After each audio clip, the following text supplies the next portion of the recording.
வயநாட்டில் நிலச்சரிவில் வீடுகளை இழந்தவர்களுக்கு டிஒய்எஃப்ஐ மாநில கமிட்டியின் தலைமையில் 25 வீடுகள் கட்டிக் கொடுக்கப்படும் என்றும் கட்டப்பனையில் டிஒய்எஃப்ஐயின் தலைமையில் உதவித்தொகை சேகரிக்கும் நிகழ்ச்சிக்கு துவக்கமும் குறிக்கப்பட்டுள்ளது.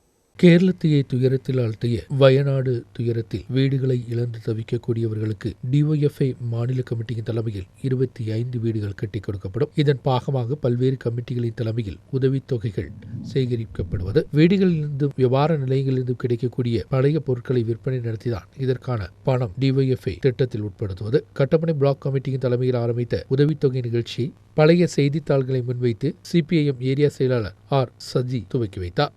കേരളത്തിലെ സാംസ്കാരിക സാമൂഹ്യ മേഖല, സിനിമാ രാഷ്ട്രീയ പ്രമുഖർ, ജനപ്രതിനിധികളെല്ലാം തന്നെ ഇതിന് സഹായം ചെയ്തുകൊണ്ടിരിക്കുകയാണ്.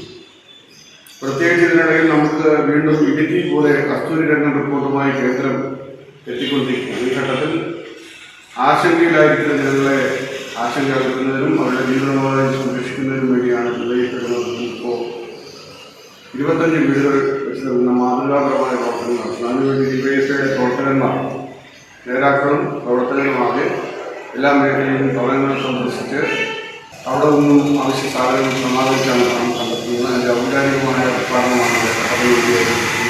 3ஆம் தேதி ஆரம்பிக்கக்கூடிய செயல்பாடுகள் 9ஆம் தேதி முழுமையடையும். பழைய பொருட்களை விற்று கிடைக்கக்கூடிய தொகை மாவட்ட கமிட்டிக்கு கைமாறப்படும். டிஒய்எஃப்ஐ பிளாக் செயலாளர் ஃபைசல் ஜாஃபர், தலைவர் ஜோபின் ஆப்ரஹாம், மேகலை செயலாளர் பிபின் பாபு, பிரசிடென்ட் செபின் தோமஸ் போன்றவர்கள் நிகழ்ச்சிக்கு தலைமை வகித்தனர்.